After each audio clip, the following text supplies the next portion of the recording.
இந்த மாதத்தினுடைய வாக்குத்தத்தம் நாம ஸ்லைட்ல பார்த்த வாக்குத்தத்தம் போன மாதத்தினுடையது. இந்த மாதத்தின் வாக்குத்தத்தம் ஏசாயா 11ஆம் அதிகாரம் 2வது வசனம்.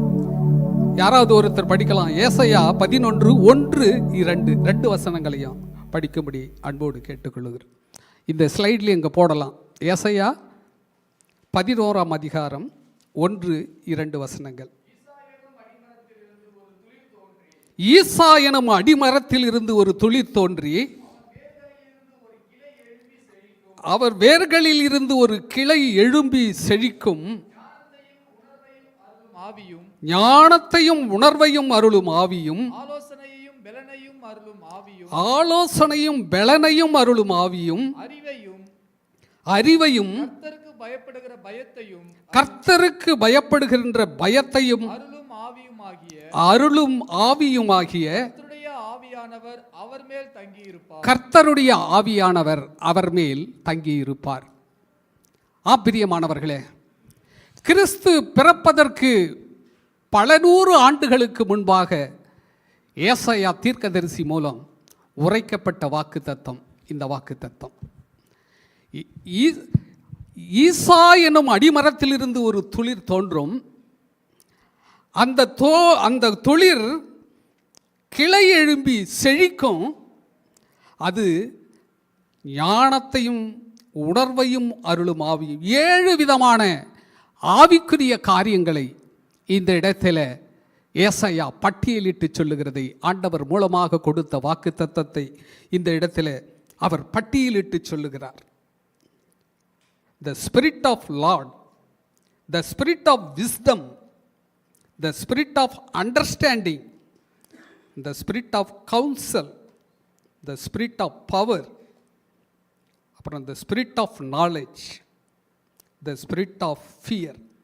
இன்று 7 காரியங்களை குறித்து இந்த ஏசாயா தீர்க்கதரிசி சொல்லுகிறதை இந்த இடத்துல நாம் பார்க்கிறோம். கர்த்தருடைய ஆவி, ஞானத்தின் ஆவி, புரிந்து கொள்ளுதலின் ஆவி, அறிவுரை கொடுக்கின்ற ஆவி, அதாவது பவர் ஆஃப் அந்த ஸ்பிரிட், சக்தியின் ஆவி, அறிவின் ஆவி, கர்த்தருக்கு பயப்படுகிற ஆவி. இப்படிப்பட்ட ஆவியின் கனிகளை கொடுத்து ஆண்டவருடைய ஆவியானவர் நம்மோடு கூட இடைபடுவார் என்று சொல்லி இந்த இடத்துல கொடுத்து ஏசாயா தீர்க்கதரிசி மூலம் ஆண்டவர் நமக்கு வாக்குத்தத்தம் கொடுத்து இருக்கிறார். இதைத்தான் இந்த மாதத்தின் வாக்குத்தத்தமாக நம்முடைய சபைக்கு ஆண்டவர் கொடுத்திருக்கிறார். எனக்காக வாசியுங்கள். 1 யோவான் 2வது அதிகாரம் 20வது வசனம். 1 யோவான் 2ஆம் அதிகாரம் 20வது வசனம் இப்படியாக சொல்லுகிறது: நீங்கள் பரிசுத்தராலே அபிஷேகம் பெற்று சகலத்தையும் அறிந்திருக்கிறீர்கள். ஆண்டவர் இப்படிப்பட்ட ஆவியானவர் இப்படிப்பட்ட காரியங்களை நம்முடைய வாழ்க்கையில் கொடுத்து இந்த ஆவிக்குரிய காரியங்கள் ஆண்டவர் மேல் தங்கி இருக்கும் என்று ஏசாயா தீர்க்க தரிசனமாக கொடுத்திருந்தார். அப்படியாக ஆண்டவர் இந்த உலகத்தில் மனிதனாய் பிறந்த பொழுது அவர் மேலே ஆவியின் அபிஷேகம் இறங்கி வந்ததை பல இடங்களிலே வேதத்திலே குறிப்பிடப்பட்டு இருப்பதை நாம் பார்ப்போம். ஆண்டவர் யோவான் ஸ்நானகனிடத்திலே ஞானஸ்நானம் பெற்று கரையேறி வரும்பொழுது புறாவை போல ஆண்டவருடைய அபிஷேகம் அவர் மேல் இறங்கினது என்று நாம் வேதத்தில் படிக்கிறோம். அப்படியாக ஆண்டவர் மேல் அந்த ஆவியானவர் தங்கி இருந்தார் என்று நாம் வேதத்தில் வாசிக்கிறோம். ஆனால் ஆண்டவருடைய பிள்ளைகளாகிய நமக்கு கூட அப்படிப்பட்ட ஆவியானவர் நம்மோடு கூட வாசம் பண்ணி, அவருடைய பிள்ளைகளாகிய நம்மிடத்தில் அவர் வாசம் பண்ணி இப்படிப்பட்ட ஆவியின் காரியங்களை நம்முடைய வாழ்க்கையிலும் அவர் கொடுக்கிறவராய் இருக்கிறார். அதைத்தான் இந்த 1 யோவான் 2ஆம் அதிகாரம் 20வது வசனத்தில், நீங்கள் பரிசுத்தராலே அபிஷேகம் பெற்று சகலத்தையும் அறிந்திருக்கிறீர்கள், சகலத்தையும் பெற்றிருக்கிறீர்கள்.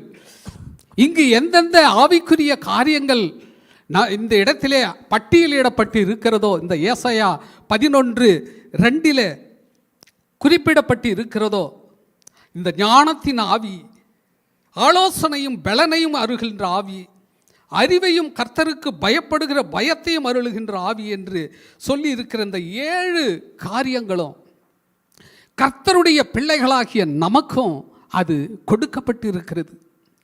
அதை நாம் சுதந்திரித்துக் கொள்ளுகின்ற பிள்ளைகளாய் இருக்கிறோம். கர்த்தரிடத்தில் நாம் கேட்கும் பொழுது இவை யாவையும் நாம் பெற்றுக்கொள்ளுகிறோம். அதுதான் கிறிஸ்தவ பிள்ளைகளுடைய விசுவாசம், அதுதான் கிறிஸ்தவ பிள்ளைகளுடைய நம்பிக்கை. அந்த நம்பிக்கை பெற்றவர்களாக தான் ஆண்டவரிடத்தில் நாம் இப்படிப்பட்ட காரியங்களை, நமக்கு அப்படிப்பட்ட வரங்கள் இல்லாது இருந்தால் ஆண்டவரை நோக்கி நாம் இதற்காய் பிரயாசப்பட்டு ஜெபிக்கும் பொழுது ஆண்டவர் இப்படிப்பட்ட காரியங்களை நம்முடைய வாழ்க்கையில் கொடுத்து நம்மையும் அவர் தேற்றுகிறவராய் இருக்கிறார். ஒரு தேற்றரவாளனை உங்களுக்காக நான் அனுப்புகிறேன் என்று அந்த தீர்க்கதரிசிகள் மூலமாக உரைக்கப்பட்ட வார்த்தை ஆண்டவர் இந்த உலகத்திலே பிறந்த பொழுது அது நம்முடைய வாழ்க்கையிலே நிறைவேறினது. அப்படிப்பட்ட தேற்றரவாளனை ஆண்டவர் பரலோகத்திலே எடுத்து கொண்டப்பட்ட பிறகு, நான் உங்களுக்காக ஒரு தேற்றரவாளனை, ஆவியானவரை உங்களுக்காக நான் அனுப்புவேன். யோவான் ஸ்நானகன் நீரினாலே ஞானஸ்நானம் கொடுத்தார், அவரோ அக்கினியினாலே ஞானஸ்நானத்தை கொடுப்பார் என்று சொல்லி வேதத்தில் நம்ம படிக்கிறோம். அப்படி அக்கினியினாலே ஞானஸ்நானத்தை பெற்றுக்கொண்ட பிள்ளைகள் இந்த ஆவியின் அந்த எல்லா விதமான காரியங்களையும், இது சொல்லப்பட்டிருக்கிற ஒவ்வொரு காரியங்களையும் நாமும் பெற்றுக்கொள்ளுகிற ஒரு பிள்ளைகளாய் நாம் இருக்கிறோம். இந்த இடத்துல த ஸ்பிரிட் ஆஃப் விஸ்டம், ஞானத்தின் ஆவியை குறித்து ஒரு ஆவி தான் இந்த இடத்துல நம்ம இன்றைய நாளில் நாம் தியானிக்க போகிறோம். எல்லா பிள்ளைகளுக்கும் ஞானம் அவசியமாய் தேவைப்படுகிறது. ஆண்டவருடைய வார்த்தை சொல்லுகிறது, ஒருவன் ஞானத்திலே குறைவுள்ளவனாய் இருந்தால் என்ன சொல்லுது, சம்பூரணமாய் கொடுக்கக்கூடிய கர்த்தரிடத்திலிருந்து அவன் வேண்டிக் கொள்ளும் பொழுது அவரிடத்திலிருந்து அந்த ஞானத்தை பெற்றுக்கொள்ளுவான். ஒருவேளை ஆண்டவருக்கு நமக்கு எல்லோருக்கும் அந்த ஞானத்தை கொடுத்திருக்கிறார், அந்த ஞானத்தை வெளிப்படுத்த தெரியாமல் நாம் ஒருவேளை வாழ்ந்து கொண்டு இருக்கலாம். நமக்குள்ளே இருக்கிற திறமைகள், நம்மளிடத்திலே ஒளிந்து கொண்டு இருக்கிற திறமைகளை அறியாமல் நாம் வாழ்ந்து கொண்டு இருக்கலாம். ஆண்டவர் இப்படிப்பட்ட ஒரு திறமையை கொடுத்திருக்கிறாரா என்பதை அறியாமல் உணராமல் நாம் வாழ்ந்து கொண்டு இருக்கலாம். ஆனால் ஆண்டவரிடத்தில் நாம் கேட்கும் பொழுது அந்த ஞானத்தை உனக்கு வெளிப்படுத்தி, ஆண்டவர் அந்த ஞானத்தை உனக்கு இந்த உலகத்திலே வெளிப்படுத்தும்படியான கிருபையை உனக்கு கொடுத்து அவர் உன்னை ரட்சிக்கிறவராய் இருக்கிறார். அப்படிப்பட்ட ஞானத்தை குறைவுள்ளவனாய் இருக்கிறவன் ஆண்டவரிடத்திலே கேட்க கடவன் என்று வேதம் சொல்லுகிறதைப் போல நாம் ஆண்டவரிடத்தில் அந்த ஞானத்தை கேட்டு ஒரு பெற்றுக்கொள்ளுகிற ஒரு பிள்ளையாய் நாம் இருக்க வேண்டும். எனக்காக படியுங்கள். யோவான் 14ஆம் அதிகாரம் 16வது வசனம். யோவான் 14:16, 15 கூட படிக்கலாம். நீங்கள் என்னிடத்தில் அன்பாயிருந்தால், நீங்கள் என்னிடத்தில் அன்பாயிருந்தால் என் கற்பனைகளை கைக்கொள்ளுங்கள், என் கற்பனைகளை கைக்கொள்ளுங்கள். நான் பிதாவை வேண்டிக் கொள்ளுவேன், நான் பிதாவை வேண்டிக் கொள்ளுவேன், அப்பொழுது என்றென்றைக்கும் உங்களுடனே கூட இருக்கும்படிக்கு, அப்பொழுது என்றென்றைக்கும் உங்களுடனே கூட இருக்கும்படிக்கு சத்திய ஆவியாகிய வேறொரு தேற்றவாளனை, சத்திய ஆவியாகிய வேறொரு தேற்றரவாளனை அவர் உங்களுக்கு தந்தருளுவார், அவர் உங்களுக்கு தந்தருளுவார். என்னை வேண்டிக் கொள்ளுங்கள். என்னை வேண்டிக் கொள்ளும் பொழுது என்றென்றைக்கும் உங்களோடு கூட இருக்கும்படிக்கு சத்திய ஆவியாகிய வேறொரு தேற்றரவாளன். இந்த வேறொரு தேற்றரவாளன் என்று இந்த குறிப்பிடப்பட்டிருக்கிற இது யாருன்னா பரிசுத்த ஆவியானவர் தான். அவர்தான் நம்மோடு கூட என்றென்றைக்கும் நம்மோடு கூட இருந்து, உங்களோடு கூட இருந்து உங்களை காக்கும்படிக்கு, இருக்கும்படிக்கு, உங்களோடு கூட இருக்கும்படிக்கு தேற்றரவாளனை அவர் உங்களுக்காய் தந்தருளினார், நமக்காய் அவர் தந்தருளினார். அப்படிப்பட்ட தேற்றரவாளன், அப்படிப்பட்ட ஆவியானவர் நம்மோடு கூட இருந்து ஒவ்வொரு நாளும் அவர் நமக்கு ஞானத்தை கொடுத்து அவர் நம்மை வழி நடத்துகிறவராயிருக்கிறார். ஒருவேளை நீ புலம்பிக் கொண்டு இருக்கலாம், ஐயோ இந்த உலகத்தை புரிந்து கொள்ளக்கூடிய ஒரு ஞானம் எனக்கு இல்லையே, என் வேலையில் ஞானமாய் செயல்பட என்னால் முடியவில்லை, என்னுடைய வேலையில் ஒரு முன்னேற்றத்தை நான் அடைய முடியவில்லை. ஒரு முன்னேற்றம் இல்லாமல் இருக்கிறேன். ஏனென்றா எனக்கு அப்படிப்பட்ட ஒரு ஞானம் இல்லை. திறமையாய் செயல்பட எனக்கு ஞானம் இல்லை. எனக்கு அறிவு போதவில்லை. என்ன சரியா நான் படிக்க வைக்கல. ஒரு எளிய ஒரு சின்ன ஒரு ஸ்கூலில் நான் படித்துட்டு வந்துட்டேன். ஒரு சின்ன காலேஜில், ஒரு கவர்மெண்ட் காலேஜில் நான் படித்துட்டு வந்து இருக்கிறேன். ஆங்கிலத்தில் பேசக்கூடிய ஒரு ஞானம் எனக்கு இல்லை. இப்படி என்று ஒரு வேளை நம்முடைய வாழ்க்கையில் நாம் புலம்பிக் கொண்டு இருக்கலாம். அதே புலம்பலோடு தான் நான் கூட ஒரு கிராமத்து கல்லூரியில், கிராமத்து பாடசாலையில் படித்தேன். ஒரு கிராமத்தில் இருக்கக்கூடிய ஒரு கல்லூரியில் என்னுடைய படிப்பை முடித்தேன். பெங்களூரில் ஒரு மில்லில் வேலைக்காக போனேன் சொல்லியிருந்திருக்கிறேன். நான் பல நேரங்களில் என்னுடைய சாட்சியை சொல்லியிருக்கிறேன். ஒரு வார்த்தை கூட இங்கிலீஷில் பேச முடியவில்லை. எப்படி எனக்கு வேலை கிடைக்கும்? ஒரு இன்டர்வியூவில் என்னால் தேர்ச்சி பெற முடியவில்லை. ரெக்கமெண்டேஷனில் அதை இழந்து போனேன். ஆனால் ஆண்டவர் கம்ப்யூட்டர் துறையில் என்னை கொண்டு போய்விட்டார். அதை பற்றிய எந்த ஒரு அறிவும் இல்லாத ஒரு சூழ்நிலை. கம்ப்யூட்டர் எப்படி இருக்கும் என்று கூட தெரியாது. அப்படிப்பட்ட ஒரு இடத்திலே கொண்டு போய் ஆண்டவர் நிறுத்தினார். பல சூழ்நிலைகளுக்கு மத்தியில் ஆண்டவர் அந்த ஞானத்தை எனக்கு கொடுத்து, அந்த அறிவை வளர்த்து கொள்ளும்படியான ஞானத்தை கொடுத்து, முதல் கோபால் என்ற ப்ரோக்ராமிங் லாங்குவேஜ் இருக்கிறது. அதில் ஒரு கேலண்டர் எப்படி பிரிண்ட் பண்ணுறது அப்படி என்ற ஒரு ப்ரோக்ராமை நானே எழுதினேன். அங்கே உள்ள அந்த ஐசிஎல் என்ஜினியர் எல்லாம் ஆச்சரியப்பட்டு போனார்கள். இது எப்படி ஒருவன் எழுத முடியும்? இது நல்ல ஒரு தேர்ச்சி பெற்ற ஒரு கம்ப்யூட்டர் துறையில் வேலை செய்கிற ஒருவனால் மட்டுமே அது கூடும் என்று சொல்லி அவர்கள் வியந்து போனார்கள். இதை அறிந்த என்னுடைய மேனேஜர் என்னுடைய திறமையை உணர்ந்து கொண்டு ஒரு புரோகிராமராக எனக்கு ஒரு வேலை கொடுத்து அந்த இடத்துல நிரந்தரமாக்கினார். அதுதான் ஆண்டவர் கொடுக்கின்ற ஞானம். ஒருவேளை அந்த துறையை பற்றி அந்த பாடங்களை பற்றி உனக்கு எந்த ஒரு அறிவும் இல்லாமல் இருக்கலாம்.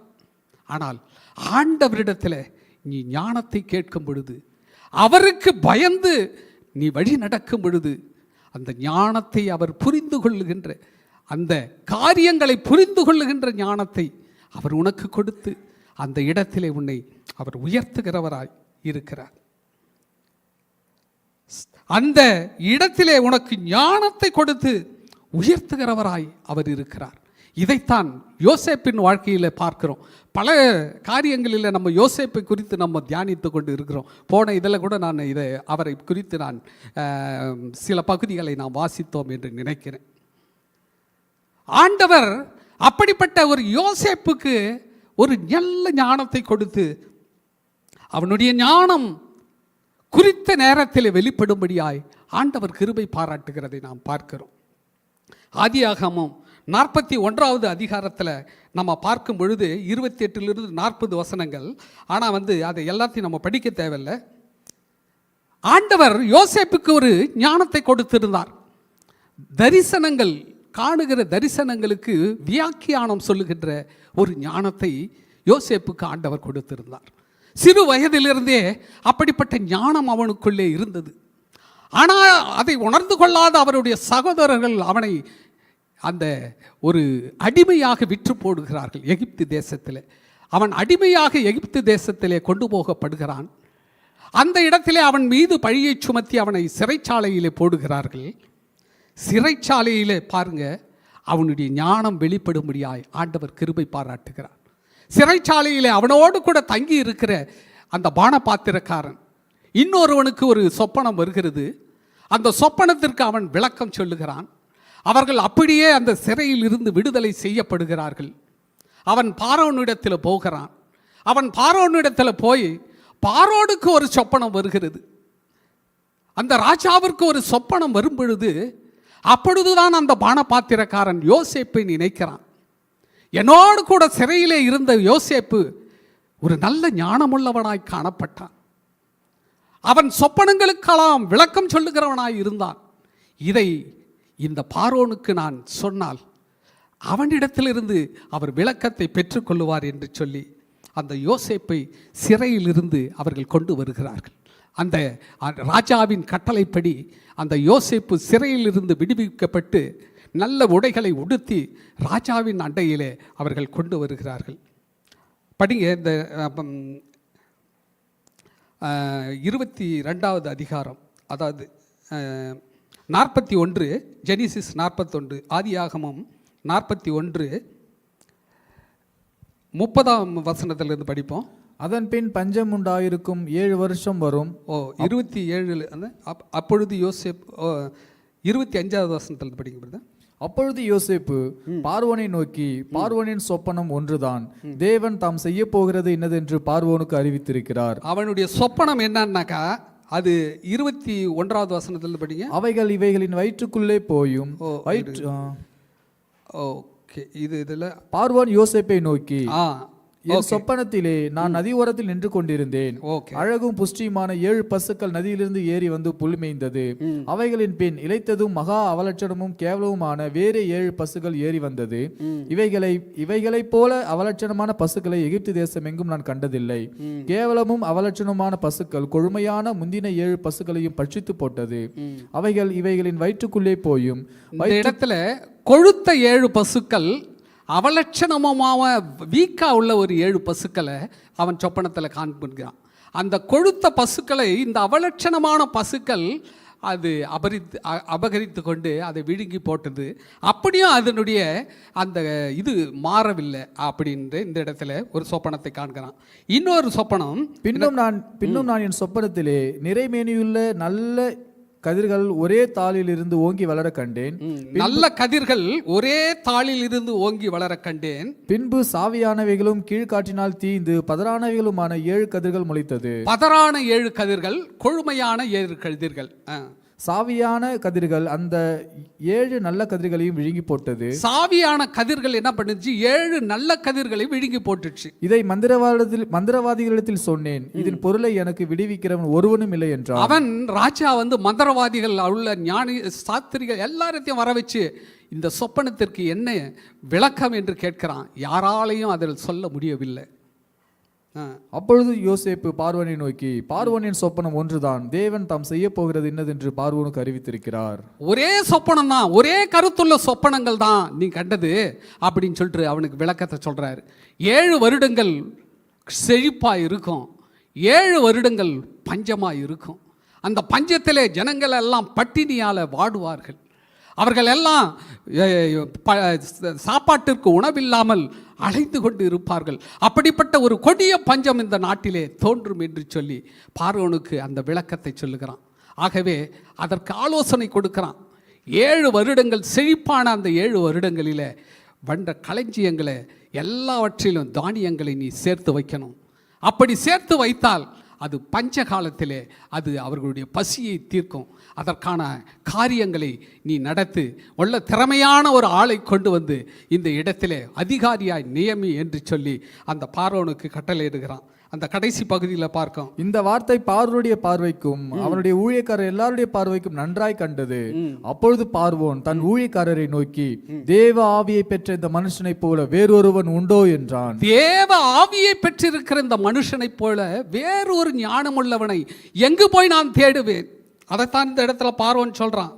எங்கு போய் தேடுறான்? தேவ ஆவியை பெற்றிருக்கிற ஒரு ஞானமுள்ள மனுஷன் நம்மிடத்துல வந்து என்னுடைய சொப்பனங்களுக்கு அவன் எல்லா விதமான விளக்கத்தையும் தெளிவாக சொல்லிவிட்டான்.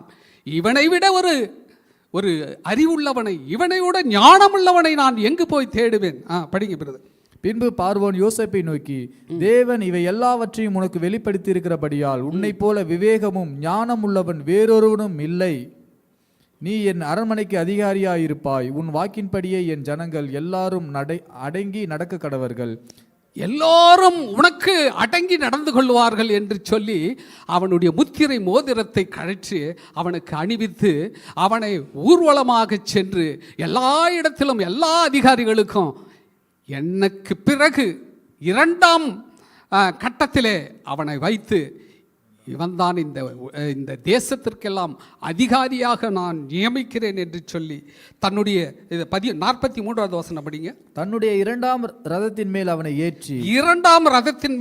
ஏற்றி தெண்டனிட்டு பணியுங்கள் என்று அவனுக்கு முன்பாக கூறுவித்து அவனை பணியுங்கள் என்று அவனுக்கு முன்பாக கூறுவித்து எகிப்து தேசம் முழுமைக்கும் அவனை அதிகாரியாக்கினான். எகிப்து தேசம் முழுமைக்கும் அவனை அதிகாரியாக்கினான். ஆம் பிரியமானவர்களே, ஞானத்திலே நீ குறைவுள்ளவனாய் இருந்தால் ஆண்டவரிடத்தில் கேளு, அவர் உனக்கு ஞானத்தை கொடுப்பார். இவனுக்கு கொடுக்கப்பட்ட ஞானம் எந்த விதமான ஞானமும் கிடையாது, ஒரு சொப்பனத்திற்கு விளக்கம் தருகின்ற ஞானம்தான். ஆனால் அப்படிப்பட்ட ஞானம் ராஜாவினிடத்தில், ராஜாவுக்கு மத்தியிலே அவனை கொண்டு உட்கார வைக்கும்படி, அந்த தேசத்திற்கே அதிகாரி ஆக்கும்படியான ஒரு கிருபை அவனுக்குள்ளே இருந்து அவனை வழி நடத்துது என்றால், தேவனுடைய ஆவி, அப்படிப்பட்ட ஆவியானவர் தான் அவனை இப்படியாக வழி நடத்தி அவனை உயர்த்தினார் என்று நாம் பார்க்கிறோம். அப்படிப்பட்ட ஞானத்தை நமக்கு கொடுக்கிறவர் நம்முடைய ஆவியானவர். அவரிடத்தில் நீ கேட்கும் பொழுது, ஆண்டவரே, வேலை ஸ்தலங்களில் என்னால் நல்லா பெர்ஃபார்ம் பண்ண முடியல, பெர்ஃபார்மன்ஸை என்னால் காண்பிக்க முடியல, ஏன்னா அந்த குறித்த ஞானம் எனக்கு இல்லை என்று நீ புலம்பிக் கொண்டு இருக்கிறாயா? ஆண்டவரிடத்தில் முறையிட்டு, ஆண்டவரே எனக்கு ஞானத்தை கொடும், உம்முடைய கிருபையை எனக்கு கொடும், அப்பொழுது நான் உயர்த்தப்படுவேன் என்று அவருடைய சமூகத்தில் நீ கேட்கும் பொழுது, அப்படிப்பட்ட எல்லா விதமான ஞானத்தையும் கொடுத்து அவர் நம்மை உயர்த்த அவர் கிருபை உள்ளவராய் இருக்கிறார். எனக்காக இன்னொரு வசனத்தை படிக்கும். யாத்திரையாகமம் 31ஆம் அதிகாரம் 1-5 வசனங்களை நம்ம படிப்போம். இந்த இடத்துல பாருங்க, கர்த்தர் மோசே மூலமாக ஒருவனுக்கு ஞானத்தை கொடுத்து எப்படியாக அவனை உயர்த்துகிறார் என்பதை இந்த இடத்துல பார்க்கலாம். பின்னும் கர்த்தர் மோசையை நோக்கி, நான் யூதாவின் கோத்திரத்தில் ஊருடைய மகனான ஊரியின் குமாரன் பெசையேலை பெயர் சொல்லி அழைத்து வினோதமான வேலைகளை அவன் யோசித்து செய்வதற்கும் பொன்னிலும் வெள்ளியிலும் வெண்கலத்திலும் வேலை செய்கிறதற்கும் ரத்தினங்களை முத்திரை வெட்டாக வெட்டி பதிக்கிறதற்கும் மரத்தில் சித்திர வேலைகளை செய்கிறதற்கும் மரத்தின் சித்திர வேலையை கார்பெண்டிங் ஒர்க் மற்றும் சகலவித வேலைகளையும்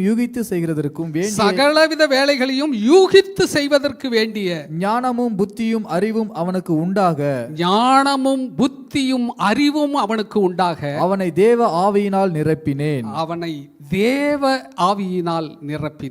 இந்த இடத்துல பாருங்க, தேவ ஆவி அவனை சகலவித காரியங்களிலும் ஞானமாய் செயல்பட, சித்திர வேலைகளில் பொன், அந்த வெள்ளி, அதை செய்யக்கூடிய அந்த காரியங்களில், அந்த சிற்பங்களை செய்யக்கூடிய காரியங்களில், அதை யூகித்து செய்வதற்கு, ரத்தினங்களை முத்திரை வெட்டாக வெட்டி பதிக்கிற காரியங்களில், அந்த மரத்தின் சித்திர வேலைகளை செய்கிற காரியங்களில் எல்லா விதமான ஞானமும் புத்தியும் அறிவும் அவனுக்கு உண்டாக அவனை தேவ ஆவியினால் நிரப்பினேன் என்று கர்த்தர் சொல்லுகிறார்.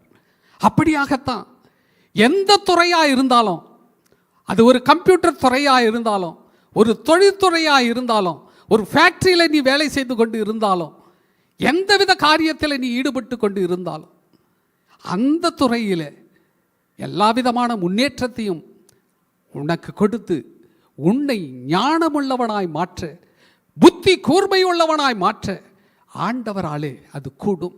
அதைத்தான் மோசே மூலமாக இந்த இடத்துல அவனுக்கு அறிவுறுத்தல் காரியங்கள். அப்படியாக உன்னையும் கூட ஆண்டவர் உயர்த்தக்கூடும், ஞானத்தை கொடுக்கக்கூடும். இந்த தேசத்திலே உன்னை தலை நிமிர்ந்து நிற்க வைக்க ஆண்டவரால் எல்லாம் கூடும் என்ற அந்த விசுவாசம், நம்பிக்கையோடு ஆண்டவரிடத்தில், ஆண்டவரே எனக்கு ஞானத்தை கொடும் என்று சொல்லி அவரிடத்தில் நாம் கேட்கிற பிள்ளைகளாய் இருக்கணும். அப்படி கேட்கும் பொழுது அவர் நம்மை, அவருக்குரிய ஞானத்தினால் அவர் நம்மை நிரப்புவார். அப்படித்தான் யோசேப்புக்கு கொடுத்தார்.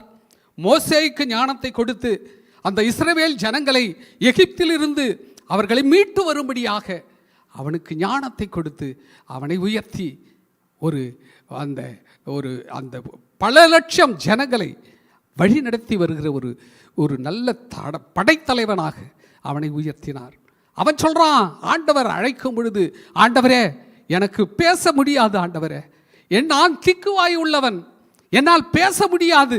அந்த பார்வோனிடத்தில் போய் நான் எப்படி இவர்களுடைய குறைகளை முறையிட்டு அவர்களுக்கு விடுதலை வாங்கி கொடுத்து அவர்களை நான் அழைத்து கொண்டு வருவேன், என்னை விட்டு விடுங்கள் என்று சொல்லி ஏதேதோ சொல்லி அதிலிருந்து அவன் விலகிக் கொள்ள பார்க்கிறான்.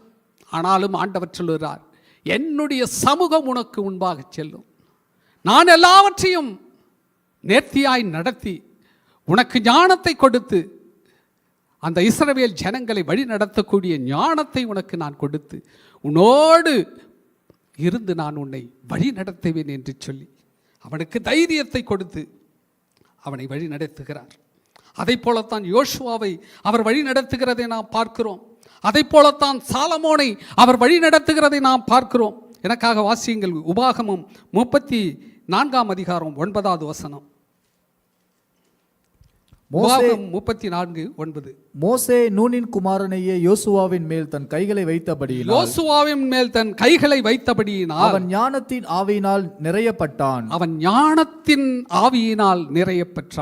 ஆண்டவருடைய தாசனாகிய அந்த மோசே யோசுவாவின் மேல் அவன் தலையின் மேல் கைகளை வைக்கிறான். அவன் கைகளை வைத்தபடியினால் அவன் ஞானத்தின் ஆவியினால் அவன் நிரப்பப்பட்டான்.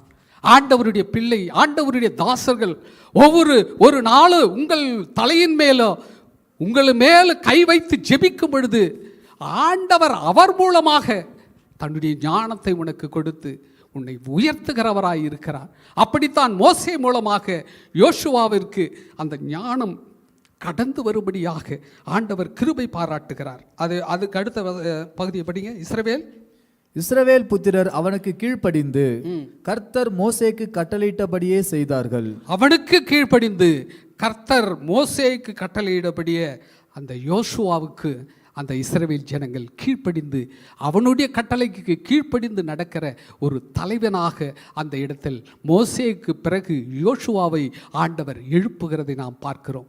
மோசே மூலமாக கர்த்தருடைய ஞானம் யோசுவாவுக்கு நிரப்பப்பட்டது என்று, ஆவியானவர் மூலமாக அவனுக்கு அந்த ஞானம் கொடுக்கப்பட்டது என்று நாம் பார்க்கிறோம். யோசுவா ஆண்டவர் கொடுத்த அந்த ஞானத்தின்படியே இஸ்ரவேல் ஜனங்களை வழி நடத்தி அவர்கள் அந்த கானானுக்குள் பிரவேசிக்கும்படியாக அவர்களை வழி நடத்தினான் என்று பார்க்கிறோம். ஆம் பிரியமானவர்களே, இப்படி வழி நடத்தின தேவன் உனக்கும் அவருடைய ஞானத்தை கொடுத்து அவர் உன்னை வழி நடத்த வல்லவராய் இருக்கிறார். அப்படிப்பட்ட ஆண்டவர் எப்படி இந்த சாலமோனை வழி நடத்தினார் என்று பார்க்கலாம். 2 நாளாகமம் 1வது அதிகாரம் 10-12 வசனங்களை வாசிப்போம். 10, 11, 12. 2 நாளாகமம். இப்பொழுது நான் இந்த ஜனத்திற்கு முன்பாக போக்கும் வரத்துமா இருக்கத்தக்க ஞானத்தையும் அறிவையும் எனக்கு தந்தருளும். சாலமோன் சிறு வயதிலே ராஜாவாக உயர்த்தப்படுகிறான். அவன் படுத்து தூங்கி கொண்டு இருக்கும் பொழுது ஒரு சொப்பனத்திலே ஆண்டவர் தோன்றுகிறார். உனக்கு என்ன வேண்டும் கேள் என்று கேட்கும் பொழுது அவன் இப்படியாக சொல்லுகிறான்.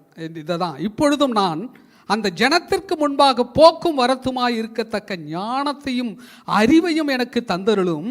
ஏராளமாய் இருக்கிற இந்த உம்முடைய ஜனத்தை நியாயம் விசாரிக்கத்தக்கவன் யார் என்றான். ஏராளமாய் இருக்கிற இந்த ஜனத்தை நியாயம் விசாரிக்கிற தகுதி எனக்கு இல்லை, அப்படிப்பட்ட ஒரு ஞானம் எனக்கு இல்லை, நான் சிறுவனாய் இருக்கிறேன் என்று சொல்லி ஆண்டவரிடத்தில் அவன் கேட்கும் பொழுது அப்பொழுது தேவன் சாலமோனை நோக்கி இந்த விருப்பம் உன் இருதயத்திலும் இருந்தபடியினால் நீ ஐஸ்வர்யத்தையும் சம்பத்தையும் கனத்தையும் உன் பகைஞரின் பிராணையும் நீடித்த ஆயுசையும் கேளாமல் நான் உன்னை அரசால பண்ணின என் ஜனத்தை நியாயம் விசாரிக்கத்தக்க ஞானத்தையும் விவேகத்தையும் நீ கேட்டபடியினாலும், நான் உன்னை அரசால பண்ணின என் ஜனத்தை நியாயம் விசாரிக்க ஞானத்தையும் விவேகத்தையும் நீ கேட்டபடியினால், ஞானமும் விவேகமும்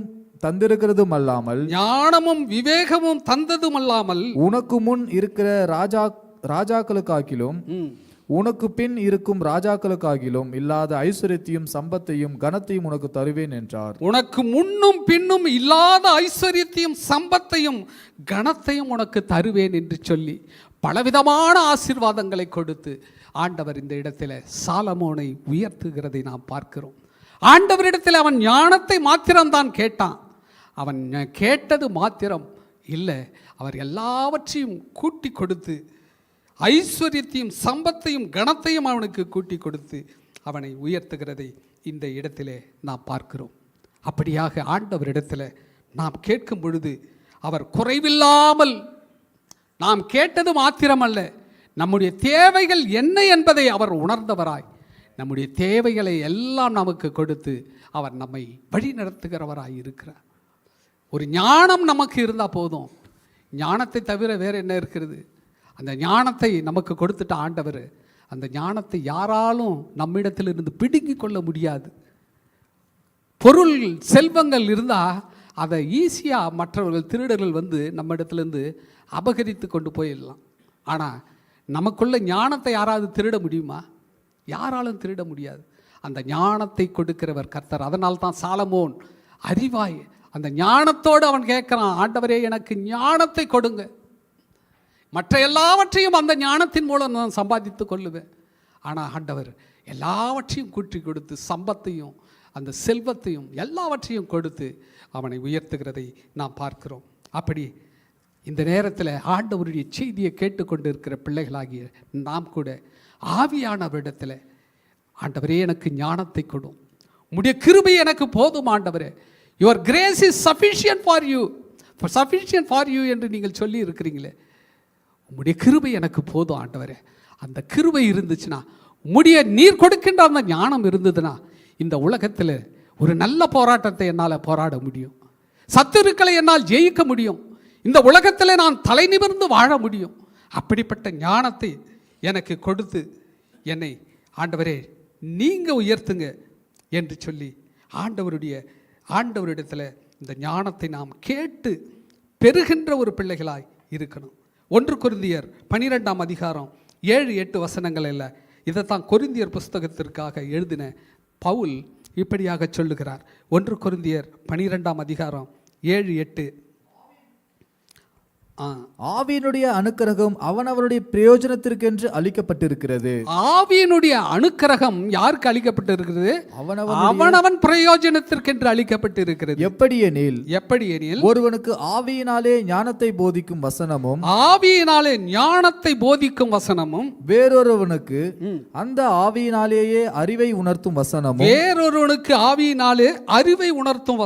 வேறொருவனுக்கு அந்த ஆவியினாலேயே விசுவாசமும் வேறொருவனுக்கு அந்த ஆவியினாலேயே குணமாக்கும் வரங்களும் வேறொருவனுக்கு அற்புதங்களை செய்கின்ற சக்தியும் வேறொருவனுக்கு தீர்க்க தரிசனம் உரைத்தலும் வேறொருவனுக்கு ஆவிகளை பகுத்தறிதலும் வேறொருவனுக்கு பற்பல பாஷைகளை பேசுதலும் வேறொருவனுக்கு பாஷைகளை வியாக்கியானம் பண்ணுதலும் அளிக்கப்படுகிறது. ஒவ்வொருவருக்கும் ஒரு விதமான ஆவியின் வரங்கள் இருக்கலாம். ஒருவனுக்கு போதிக்கக்கூடிய வரம் இருக்கலாம், ஒருவனுக்கு நன்றாய் பாடக்கூடிய வரங்கள் இருக்கலாம், ஒருவனுக்கு ஆவியை பகுத்தறியக்கூடிய வரங்கள் இருக்கலாம், ஒருவனுக்கு வியாதியை சுகப்படுத்தக்கூடிய வரங்கள் இருக்கலாம். இப்படி ஆவியானவர் அவனவனுக்கு ஏற்ற தேவைக்கேற்ற அந்த வரங்களை கொடுத்து ஆண்டவர் அவனை அபிஷேகம் பண்ணுகிறதை நாம் பார்க்கிறோம். அப்படியாக இவைகள் எல்லாம் அந்த ஒரே ஆவியானவர் நடப்பித்து 11வது வசனத்தில் இவைகளையெல்லாம் அந்த ஒரே ஆவியானவர் நடப்பித்து தமது சித்தத்தின்படியே அவனவனுக்கு பகிர்ந்து கொடுக்கிறார். தமது சித்தத்தின்படியே அவனவனுக்கு பகிர்ந்து கொடுக்கிறார். அவனவனுக்கு பகிர்ந்து கொடுக்கிறார். நீ இந்த ஆவியை பெற்றுக்கொள், நீ இந்த ஆவியை பெற்றுக்கொள், நீ இந்த வரத்தை பெற்றுக்கொள் என்று சொல்லி ஆண்டவர் ஒவ்வொருவருக்கும் பகிர்ந்து கொடுக்கிறார். சிலருக்கு பல வரங்கள் இருக்கலாம், சிலருக்கு வியாக்கியானம் பண்ணக்கூடிய வரங்கள், சொப்பனத்திற்கு அந்த வியாக்கியானம் கொடுக்கக்கூடிய வரங்கள், தீர்க்க தரிசனம் சொல்லக்கூடிய வரங்கள் என்று பல வரங்களை கூட கொடுத்திருக்கலாம். யோசேப்புக்கு கொடுக்கப்பட்டவர் சொப்பனங்களுக்கு வியாக்கியானம் சொல்லக்கூடிய வரம் தான். ஆனால் அந்த வரங்களை வைத்துக்கொண்டு அவன் ஆண்டவர் கொடுத்த அந்த வரங்களின் மூலமாக அவன் உயரிய பதவியை அவன் அடைவதை நாம் பார்த்தோம். அப்படித்தான் சாலமோனுக்கு ஞானத்தை கொடுத்தார், நல்ல நியாய தீர்ப்புகளை கொடுக்கக்கூடிய அந்த ஞானத்தை கொடுத்தார். அவனுக்கு பின்னும் அவனுக்கு முன்னாலும் அவனைப் போல நியாய தீர்ப்பு சொல்லுகிறவர்கள் ஒருவனும் இல்லை என்று சொல்லுகின்ற அளவிற்கு அந்த ஞானத்தை கொடுத்து அவன் இஸ்ரவேல் ஜனங்களை வழி நடத்தக்கூடிய அந்த ஒரு ராஜாவாக அவன் திகழ்ந்தான் என்று நாம் பார்க்கிறோம். அப்படிப்பட்ட ஞானத்தை நாம் ஆண்டவரிடத்தில் பெற்றுக்கொள்ளுகிற ஒரு பிள்ளைகளாய் இருக்க வேண்டும். இதைத்தான் எபேசியர் 1ஆம் அதிகாரம் 16-17 வசனங்கள் இப்படியாக சொல்லுகிறது. எபேசியர் 1ஆம் அதிகாரம் 16-17 வசனங்கள், இடைவிடாமல் ஸ்தோத்திரம் பண்ணி என் ஜெபங்களில் உங்களை நினைத்து நம்முடைய கர்த்தராகிய இயேசு கிறிஸ்துவின் தேவனும் மகிமையின் பிதாவுமானவர் தம்மை நீங்கள் அறிந்து கொள்வதற்கான ஞானத்தையும் தெளிவையும் அளிக்கிற ஆவியை உங்களுக்கு தந்தருள வேண்டும் என்றும். பவுல் அவர்களுக்காய் இடைவிடாமல் ஜெபித்து ஸ்தோத்திரம் பண்ணி என் ஜெபங்களிலே அந்த எபேசிய சபையை நினைத்து அந்த ஜனங்களுக்காய் பரிதவித்து அவன் பண்ணுகின்ற ஒரு ஜெப விண்ணப்பம், கர்த்தராகிய இயேசு கிறிஸ்துவின் தேவனும் மகிமையின் பிதாவுமானவர் தம்மை நீங்கள் அறிந்து கொள்வதற்கான ஞானத்தையும் தெளிவையும் அளிக்கிற ஆவியை உங்களுக்கு தந்தருள வேண்டும் என்று அவன் வேண்டிக் கொண்டான் என்று பார்க்கிறோம். பிரியமானவர்களே, இதைத்தான் இந்த இடத்துல உங்களுக்காகவும் இந்த சபையிலே இணைக்கப்பட்டிருக்கிற ஒவ்வொரு பிள்ளைகளுக்காகவும் போதகம் பண்ணுகிற நாங்களும் இந்த சபையிலே ஜெபிக்கிற மக்களும், ஆண்டவரே எங்களுடைய பிள்ளைகளுக்கு ஞானத்தை கொடுங்க. எங்களுடைய சபையிலே இணைக்கப்பட்ட பிள்ளைகள் ஒரு பிரித்தெடுக்கப்பட்ட ஒரு பிள்ளைகளாக இருக்கணும். அவர்களுக்கும் புறஜாதி மக்களுக்கும் ஒரு வேறுபாடு இருக்கணும். உம்மை நம்பி இருக்கிற பிள்ளைகள் ஒரு காலம் வெட்கப்பட்டு போகக்கூடாது. உம்முடைய கிருபையும் இரக்கத்தையும் பெற்ற ஒரு பிள்ளைகளாய் அவர்கள் நீர்க்கால்களின் ஓரங்களிலே நடப்பட்ட மரங்களைப் போல ஒவ்வொரு நாளும் தழைத்து ஓங்குகின்ற ஒரு பிள்ளைகளாய் இருக்கணும். ஆண்டவரே, இலையுதிராத மரத்தைப் போல ஆண்டவரே அவர்கள் வளரணும். ஆண்டவரே, அதனதன் காலங்களிலே அவர்கள் கனி கொடுக்கிற ஒரு மரங்களாய் அவர்கள் வளரணும். ஆண்டவரே, அப்படிப்பட்ட கிருபை வரங்களை கொடுத்து எங்களுடைய சபையில் உள்ள பிள்ளைகள் ஒவ்வொருவரையும் நீர் பாதுகாத்து கொள்ளும். அவர்களுக்கு பிறக்கின்ற பிள்ளைகள் ஞானமுள்ள பிள்ளைகளாக இருக்கணும். அவர்கள் ஆண்டவரே பிறக்கின்ற பிள்ளைகள் கர்த்தரால் போதிக்கப்பட்டு இருக்கணும். அப்படிப்பட்ட கிருபையினால் நிரப்பப்பட்ட ஒரு குடும்பமாய் இந்த குடும்பங்கள் எல்லாம் மாறணும் என்று சொல்லி இந்த சபைக்காகவும் சபை மக்களுக்காகவும் ஜெபிக்கின்ற ஒரு சபையாய் இந்த சபையில் நாம் அவர்களுக்காய் ஜெபித்து கொண்டு இருக்கிறோம். காலைதோறும் 6 மணியிலிருந்து 7 மணி வரைக்கும் அந்த ஜெபத்தில் யார் யார் வியாதிப்பட்டு இருக்கிறார்களோ, யார் யாருடைய வேலைகளிலே பிரச்சனை இருக்கிறதோ, யார் யார் பிரச்சனைகள் மத்தியிலே வாழ்ந்து கொண்டு இருக்கிறார்களோ அவர்களுக்காக ஜெபிக்கின்ற ஒரு நேரத்தை ஒதுக்கி அவர்களுக்காய் ஒவ்வொரு நாளும் ஜெபித்து கொண்டு இருக்கிறோம். ஆண்டவரே, ஞானத்தை கொடுத்து எங்களுடைய வாழ்க்கையில் எங்களுடைய சபையில் உள்ள பிள்ளைகள் செய்கின்ற வேலை காரியங்களில் அது ஒரு பிஸ்னஸாக இருந்தால் அவர்கள் செய்கின்ற அந்த பிஸ்னஸில் ஆண்டவரே நீர் ஒரு உயர்வை கொடுத்து நீர் ஒரு முன்னேற்றத்தை கொடுத்து ஆண்டவரே அவர்களை நீர் உயர்த்தும்படியாக உம்முடைய கரத்திலே கொடுக்கிறோம். அவர்களுடைய தேவைகள் சந்திக்கும்படியாக உம்முடைய கரத்திலே கொடுக்கிறோம் என்று சொல்லி அவர்களுக்காய் ஜெபிக்கின்ற ஒரு சபையாய் இந்த சபை இருக்கிறது. அப்படி நாம் ஜெபிக்கும் பொழுதுதான் ஆண்டவரிடத்திலிருந்து கிருபையை பெற்றுக்கொண்டு நடக்கிற ஒரு பிள்ளைகளாய், ஞானத்தை பெற்றுக்கொண்டு நடக்கிற ஒரு பிள்ளைகளாய் நம்முடைய வாழ்க்கையில் ஆவியானவர் நம்மை செவ்வையான பாதையில் அவர் நம்மை வழி நடத்தி நம்மை காக்கிறவராய் இருக்கிறார். இதைத்தான் 1 கொரிந்தியர் 1ஆம் அதிகாரம் 21வது வசனத்தில் பவுல் இப்படியாக சொல்லுகிறார். பாருங்க, 1 கொரிந்தியர் 1:21.